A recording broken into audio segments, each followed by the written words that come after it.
कि माते लक्ष्मी करो कृपा, करो हृदय में वास, मनोकामना पूर्ण करो, पूरो सब की आस।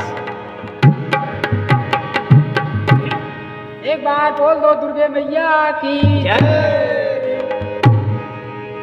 चुनरिया ओढ़े मैया, चुनरिया ओढ़े मैया, चुनरिया ओढ़े मैया, कैली बाग के सावरिया, चुनरिया ओढ़े मैया, कैली बाग के सावरिया, चुनरिया ओढ़े मैया, चुनरिया ओढ़े मैया, चुनरिया ओढ़े मैया, चुनरिया ओढ़े मैया, कैली बाग के सावरिया, चुनरिया ओढ़े मैया, कैली बाग के सावरिया, चुनरिया ओढ़े मैया।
तो भैया जी माता जी आपके सुर संग्राम में ऐसी